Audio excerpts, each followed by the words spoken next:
Donc, vous avez, donc je disais que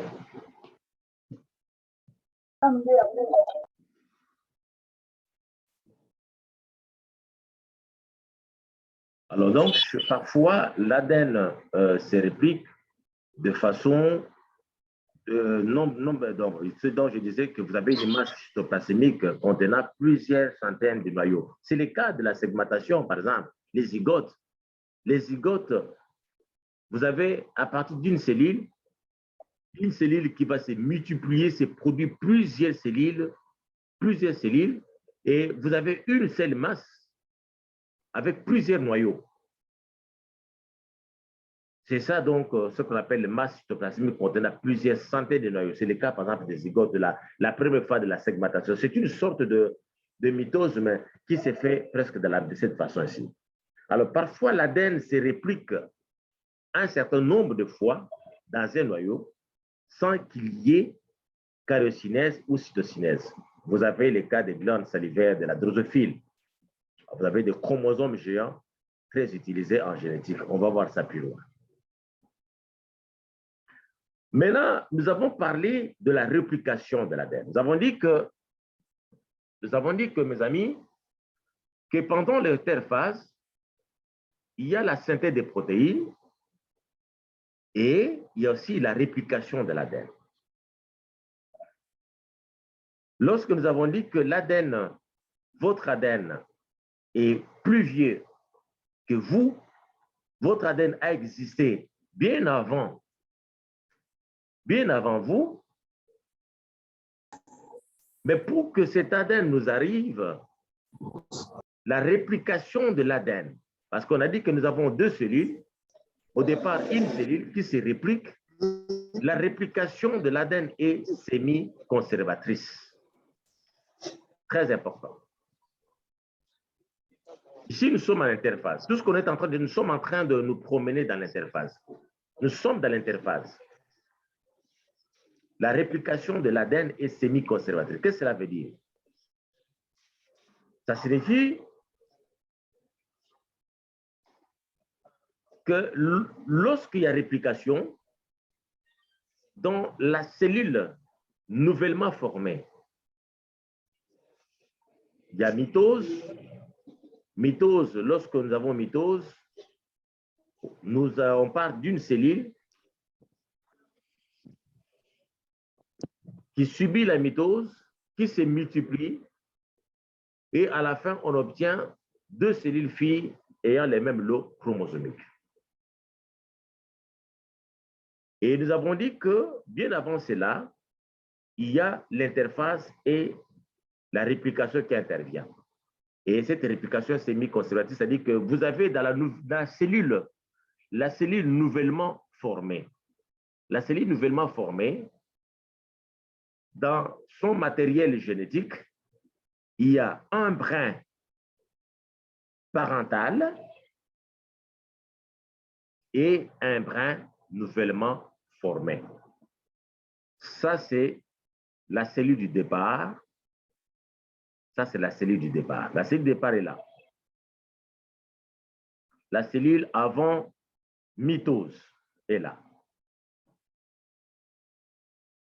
En interphase, quand il y a synthèse de protéines et réplication, les deux brins se séparent. Évidemment, il y a les enzymes qui interviennent pour séparer cela. Les deux brins se forment, se séparent. Dès que ça se sépare, il y a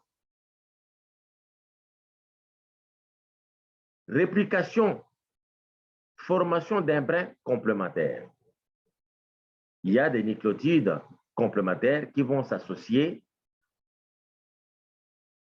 à chacun des brins. Chacun des brins va trouver des nucléotides complémentaires pour former un ADN, parce que l'ADN contient deux brins. Alors, de telle sorte qu'à la fin, dans la cellule nouvellement formée, il y aura un brin parental d'origine et un brin complémentaire nouvellement formé.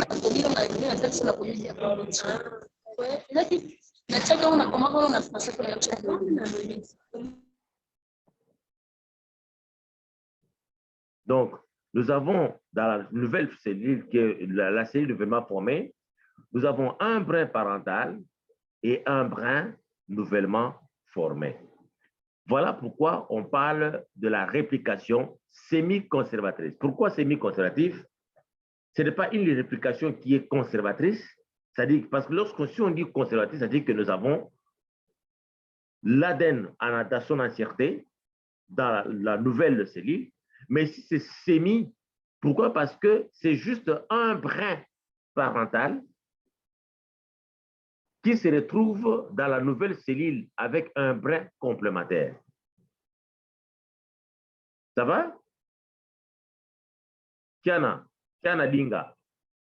Kiana Dinga, ça va? C'est clair, Kiana Dinga? Ça va bien, professeur. Est-ce que ça va bien? Hein? C'est bien.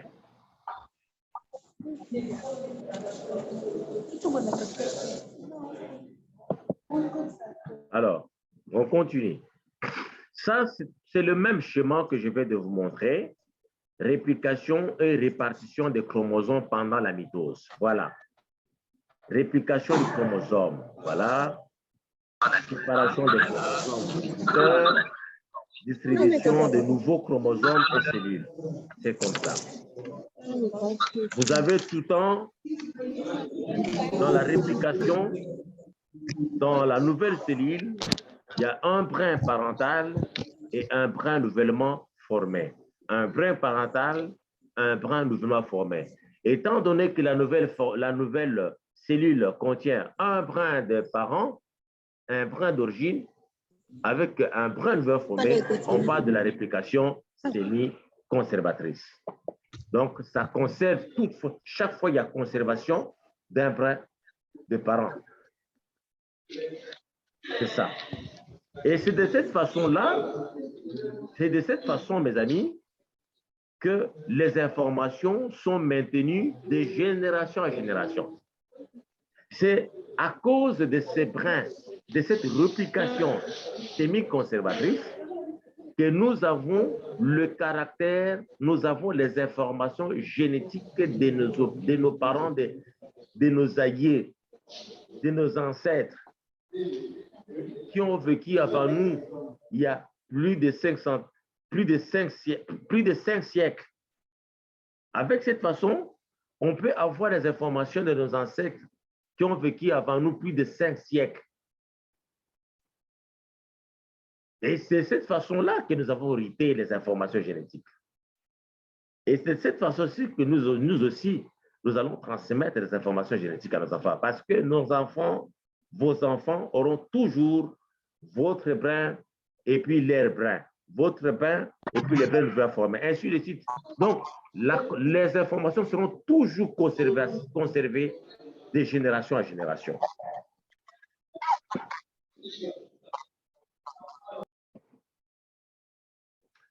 Alors, mécanisme de régulation moléculaire de la réplication de l'ARN et protéosynthèse.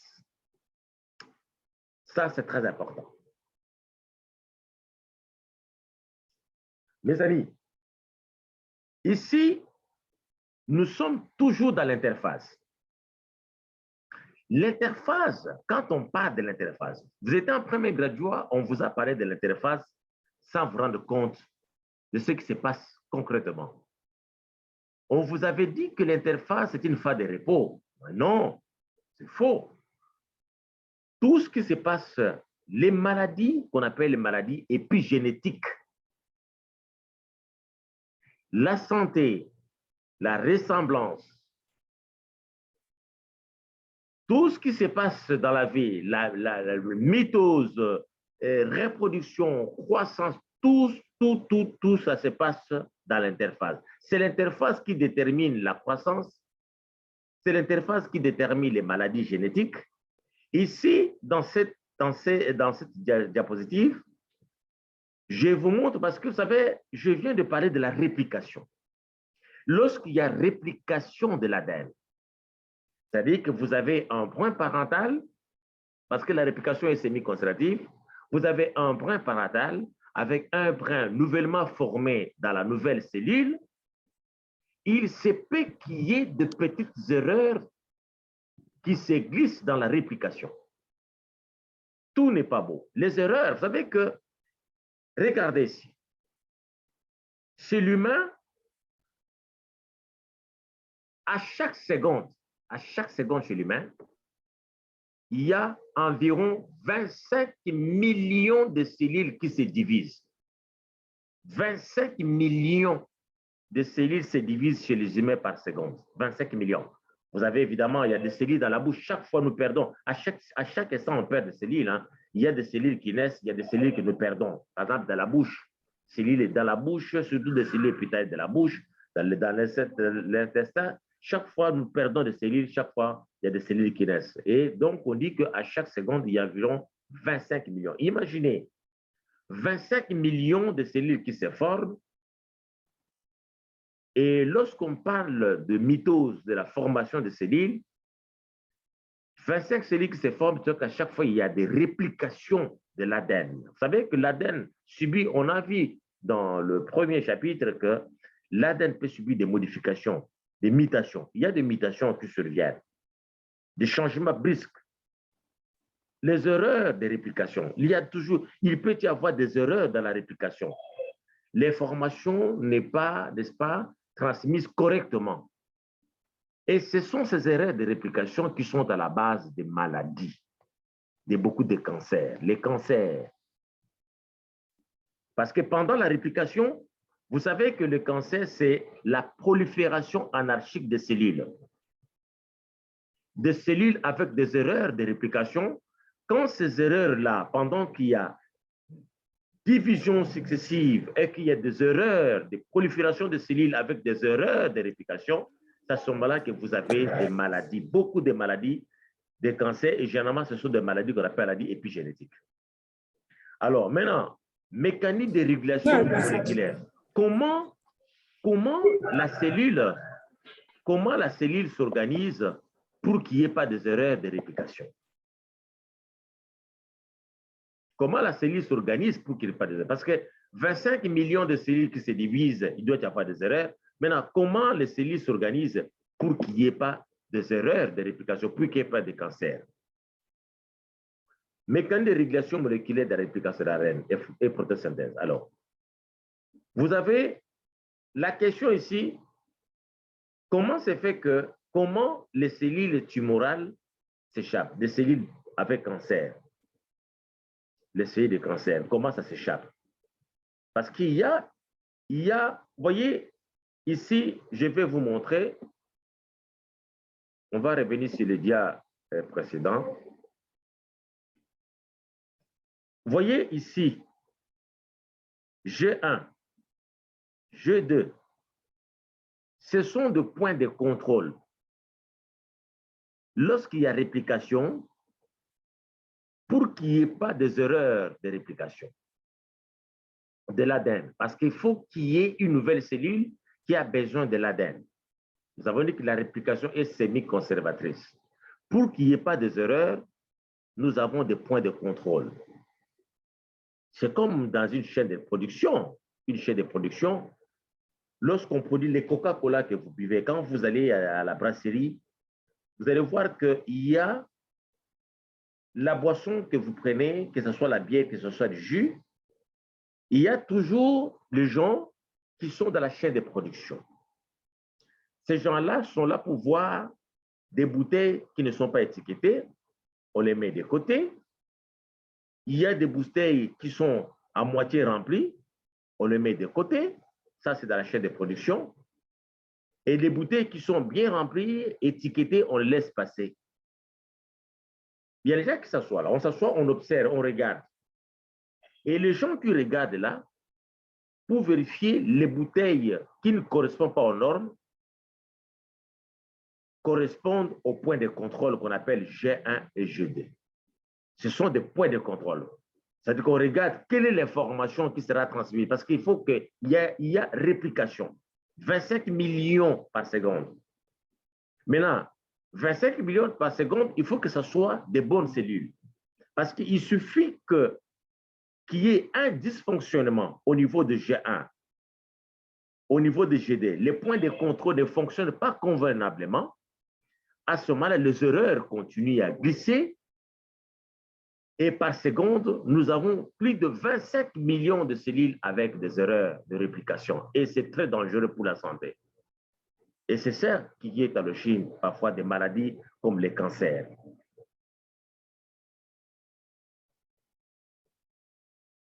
Alors ici, malgré ces points de contrôle G1, G2, il y a toujours les erreurs dites les erreurs de réplication, malgré le contrôle.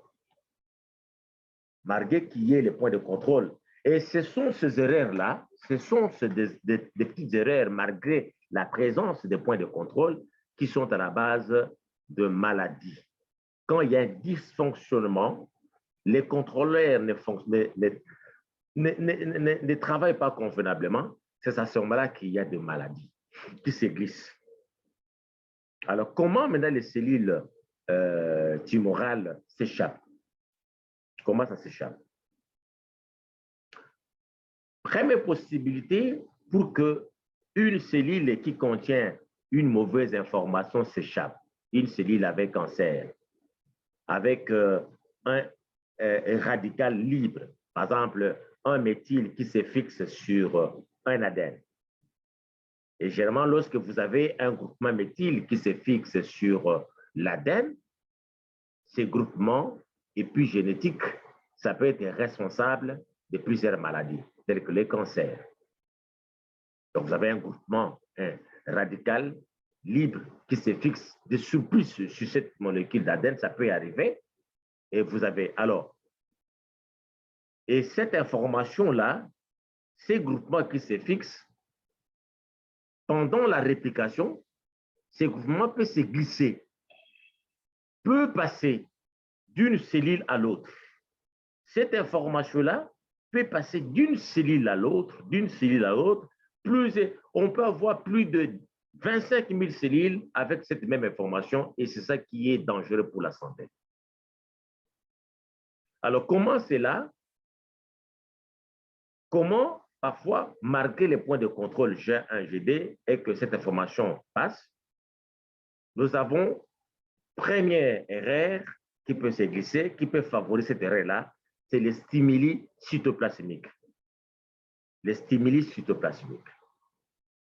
L'activation de l'une ou l'autre phase des cellules dont les noyaux sont fusionnés. Donc, l'activation de l'une ou l'autre phase des cellules dont les noyaux sont fusionnés. Par exemple, vous avez deux cellules, une cellule anormale avec une mauvaise information et une cellule qui n'a pas de problème. Par le fait que les noyaux sont fusionnés, les noyaux de la cellule qui a de bonnes informations, qui n'a pas de problème, peut activer les noyaux de cellules à problème. Ça peut, la cellule à parfait état peut agir comme stimuli, peut activer par le fait que les noyaux sont fusionnés, peut activer les mauvaises informations. Donc, les mauvaises informations peuvent passer de la phase S à G1 ou l'inverse, G1 en phase S à partir d'une bonne cellule. Donc, la substance chimique de l'une active celle de l'autre. La substance chimique d'une bonne cellule active le substance chimique de l'autre cellule. Donc, les stimuli cytoplasmiques peuvent aussi activer, aider l'autre cellule à passer dans l'autre phase, l'autre étape, malgré qu'il y ait une mauvaise information, sans être repéré à la phase G1 ou à la phase G2. à cause de la présence de substances chimiques de l'autre cellule. Ça, c'est la première raison qui peut occasionner une erreur de réplication, malgré la présence de points de contrôle G1 et G2. Alors, les mécanismes de régulation, il existe des stimuli intrinsèques et extrinsèques à des points de contrôle bien précis. C'est ce qui veut dire les points de contrôle. Vous avez, par exemple, les points de contrôle G1. Les points de G1 décèlent l'anomalie de l'ADN mal répliqué et empêchent l'entrée en phase S. Parce que lorsque l'anomalie est détectée au niveau de G1, à ce moment-là, le point de contrôle G1 décèle l'anomalie et empêche l'ADN mal répliqué de passer en phase S. Mais lorsque cet ADN mal répliqué est en contact avec les substances chimiques de l'autre cytoplasme, ça peut favoriser ou stimuler son passage dans la phase S malgré les points de contrôle G1. Alors, un peu de détails sur le fonctionnement au point G1. Le G1, comme je disais, c'est le point de contrôle. Nous sommes dans la chaîne de production de la bière, par exemple. Vous allez voir qu'il y a des bouteilles qui circulent. L'objectif est que toutes les bouteilles soient bien remplies, pas à moitié remplies, et étiquetées. Le contrôleur, lui, qu'est-ce qu'il fait? Il est là pour mettre de côté les bouteilles qui ne sont pas étiquetées ou les bouteilles qui sont à moitié remplies. Et c'est ça exactement le fonctionnement des points G1, GD, les points de contrôle. Alors là, nous n'avons pas les individus qui enlèvent des bouteilles. Au point G1, il n'y a pas des individus qui enlèvent des bouteilles. Ici, nous sommes dans la cellule. Nous avons, à la part des individus qui enlèvent des bouteilles, nous avons les protéines qu'on appelle les protéines P53. Protéine P53, c'est une protéine qui joue, c'est les protéines P53 qui empêchent l'ADN endommagé, n'est-ce pas, de se répliquer. Donc ici, nous avons la protéine P53 qui empêche l'ADN endommagé de se répliquer. Alors, comment cette protéine agit? Cette protéine peut déclencher les opérations nécessaires pour le réparer, soit on peut réparer.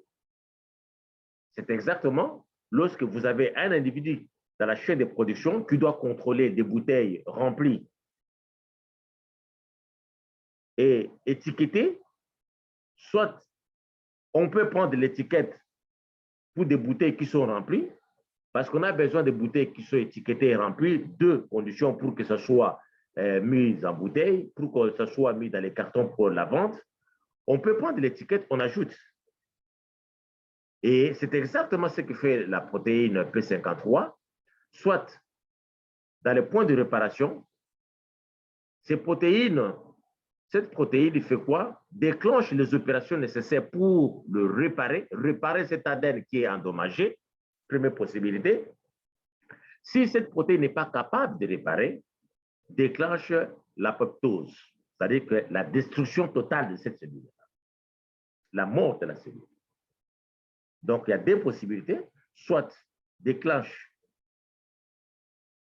les opérations nécessaires pour réparer cet ADN qui contient le mauvais, n'est-ce pas, groupement qui sont fixés responsables de maladies épigénétiques d'une façon générale, soit ces radicales peut être enlevé, peut être supprimé par la protéine P53, première possibilité, ou soit carrément, cette protéine détruit cette cellule. Avec ces informations, la cellule est détruite avec son ADN endommagé, la cellule est complètement détruite qu'on appelle, et cette destruction de la cellule qu'on appelle apoptose. Alors, si elle reçoit un stimuli de poursuite du cycle, nous avons dit que les stimuli de poursuite de cycle, on a parlé par exemple de substances chimiques de l'autre cellule, hein, stimuli cytoplasmiques. Donc, vous avez le substance chimique de l'autre cellule qui peuvent occasionner la poursuite. Alors, si elle reçoit un stimuli de poursuite du cycle au point de contrôle G1, la cellule poursuit le cycle. Ça, c'est ce qu'on a vu avec le premier point, stimuli cytoplasmiques. Le fait d'être en contact avec le substance chimique de l'autre, le substance chimique de l'autre peuvent agir comme stimuli de poursuite du cycle, malgré la présence de G1 avec la protéine P53. Alors, au point G1, une cellule peut également entrer dans un état de repos appelé phase G0. C'est cette phase G0 que les gens ont retenu dans leur tête. Ils ont cru que l'interphase, c'est la phase de repos. C'est cette phase ici. Mais au contraire, c'est l'interphase, c'est la phase des activités intenses de la cellule. Parce que c'est dans l'interphase que tout se fait dans l'interphase. On ne peut pas, la reproduction, la multiplication de cellules et consorts, tout se fait dans l'interphase. C'est une phase très, très, très importante. Voyez, les erreurs de réplication, je vous montre comment les erreurs de réplication, qui répare les erreurs de réplication, qui répare, qui répare l'ADN endommagé, c'est le P53. Quand est-ce que l'ADN peut être endommagé? L'ADN peut être endommagé lorsque c'est fixé, par exemple, un radical libre, comme un groupement méthyle. À cause de ces groupements-là qui se fixent sur l'ADN, les conséquences sont énormes. Ces groupements peuvent être responsables de plusieurs sortes de maladies, notamment les cancers. Et d'où vient ce groupement-là? Ces radicales-là, ça vient d'où? Ça provient généralement dans les aliments que nous mangeons, dans les aliments. C'est dans les aliments, la nourriture. C'est pour cela, mes amis, les procès Théophile Mbemba, je le répète, dit la santé est dans l'assiette. Et comment éviter les radicaux libres? Comment éviter les radicaux libres? Il faut manger les antioxydants. Il faut manger les antioxydants, notamment les tomates. Les tomates. Désactivez vos micros. Désactivez vos micros, s'il vous plaît. Désactivez vos micros. Désactivez vos micros. Notamment les tomates.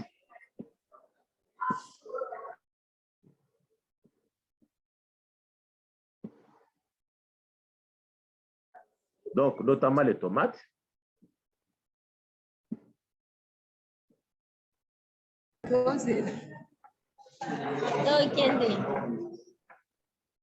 Donc, notamment les tomates, ça contient le radicaux libre, mais plutôt les antioxydants qui peuvent, n'est-ce pas, former des liaisons avec ces radicaux libres-là, empêcher les radicaux libres d'aller se fixer sur votre ADN. Et puis, une fois répliqué, et si cet ADN avec ces groupements méthyles passe par les stimuli de l'autre cellule normale et n'arrive pas à être réparé au niveau du point G1 par les protéines P50, à ce moment-là, vous avez les problèmes de santé. Voilà ce que je vous disais. Exemple d'un ADN endommagé par un facteur épigénétique. Voilà, ça c'est l'ADN endommagé par un facteur épigénétique. Ça c'est un exemple d'un ADN endommagé par un facteur épigénétique. Alors, voici l'exemple d'un facteur épigénétique, c'est ça. Ça, c'est un facteur méthyle, groupement méthyle est là. Ça, c'est un groupement méthyle comme facteur épigénétique. C'est ça ici.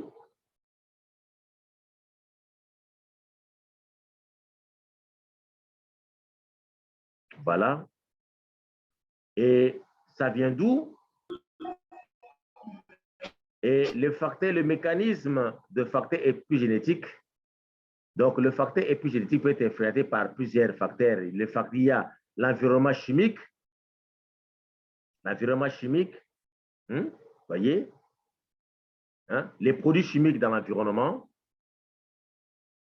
ça peut produire les radicaux libres qui peuvent se fixer sur l'ADN, les produits chimiques, les contacts avec les produits chimiques, les contacts avec certains médicaments, la nourriture.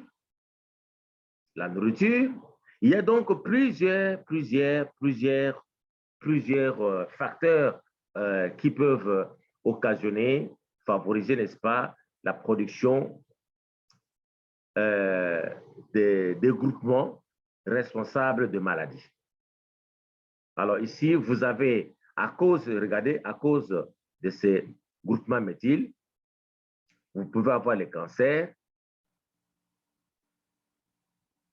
vous pouvez avoir le diabète aussi, le diabète, vous pouvez avoir le trouble mental, les troubles de comportement à cause de ces groupements méthyl qui provient dans un environnement où on produit des produits chimiques, la nourriture,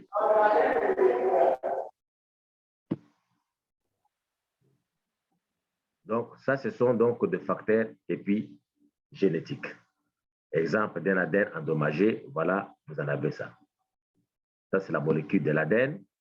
Et sur cette molécule, voilà, c'est juste ces groupements ici qui peuvent poser des problèmes de santé. Maintenant, à la phase G1, nous avons des protéines P53 qui interviennent pour réparer cette molécule d'ADN, soit si cette protéine n'arrive pas à réparer complètement, la cellule qui contient cette information est détruite, qu'on appelle apoptose. Ça, c'est une vidéo qui nous parle de l'épigénétique. Je vais vous envoyer cette vidéo. Je vais vous envoyer ça. Je vais vous envoyer ça parce que comme le son n'est pas là, vous aurez cela. Attendez, je vais vous donner la vidéo.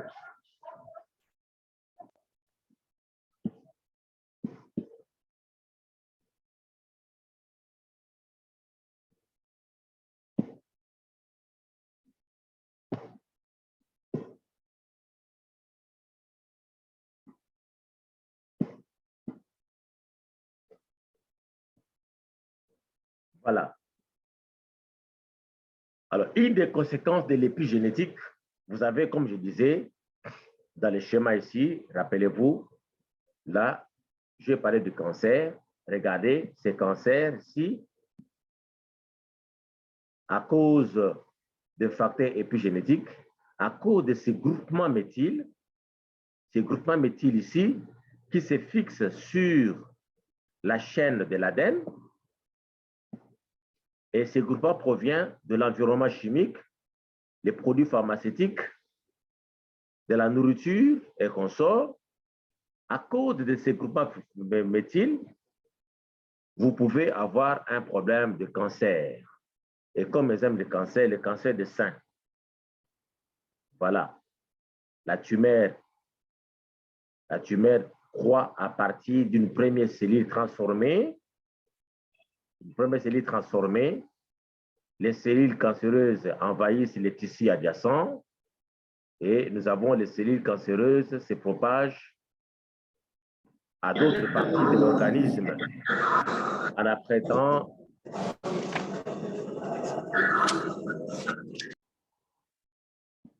les cellules cancéreuses se propagent à d'autres parties de l'organisme en apprêtant les vaisseaux sanguins et lymphatiques. Vous voyez,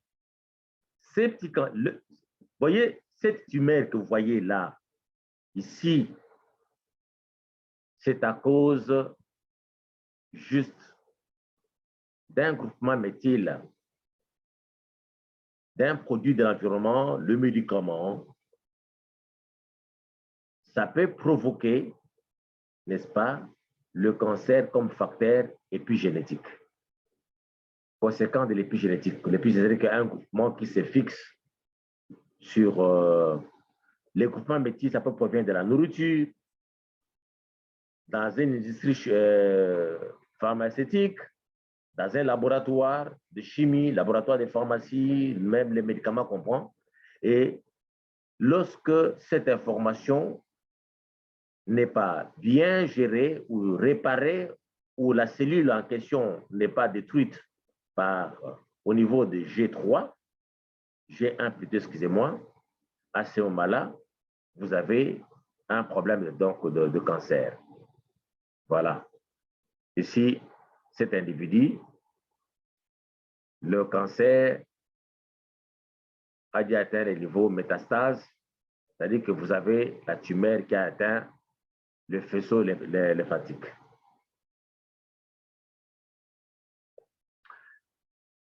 La protéine du rétinoblastome est une protéine de séquestration qui exerce un contrôle négatif du cycle cellulaire. Ça, ce sont toujours des protéines de contrôle. On a vu P53, il y a PRB aussi. PRB, c'est aussi une protéine de séquestration. Séquestrer, on dit une protéine de séquestration qui exerce un contrôle négatif du cycle cellulaire. Voilà, ça, ce sont des protéines qui agissent. Alors, éviter la formation de tumeurs malignes qui mettraient en péril l'organisme, ce qui permet de qualifier cette protéine de suppresseur de tumeurs. Donc, ça, c'est une protéine qui supprime les tumeurs. Donc, son rôle de protéine de rétinoblastome, qu'on appelle PRP, c'est une protéine de séquestration qui exerce un contrôle négatif du cycle cellulaire. C'est-à-dire qu'à ce moment-là, lorsque vous avez, par exemple, cette tumeur, cette protéine agit. On appelle ça suppresseur de tumeurs. Qui va agir, son rôle, c'est quoi? C'est éviter la formation de tumeurs malignes et qui va mettre donc à péril l'organisme, ce qui permet de qualifier cette protéine de suppresseur de tumeurs. Donc, voilà, lorsqu'il y a tumeur de sein, tumeur de cerveau, vous avez cette protéine ici qui intervient pour qu'il n'y ait pas prolifération de cellules avec cette anomalie, des cellules endommagées, les cellules qui contiennent les informations avec tumeur. Il y a donc cette protéine qui agit, qui intervient. Empêche la division continue des cellules. Donc, dès qu'il y a déjà un ADN endommagé, en plus de P53, cette protéine intervient pour empêcher, n'est-ce pas, la division continue des cellules endommagées. Ça arrête directement la division cellulaire. Donc, la division ne peut plus continuer. Ça s'arrête. Ça s'arrête. Et tout ça, c'est dans les points de contrôle. G1, G2. Ça, c'est le mécanisme de contrôle des informations. Parce que la réplication, on a vu qu'il y a des milliers de cellules qui se répliquent par seconde.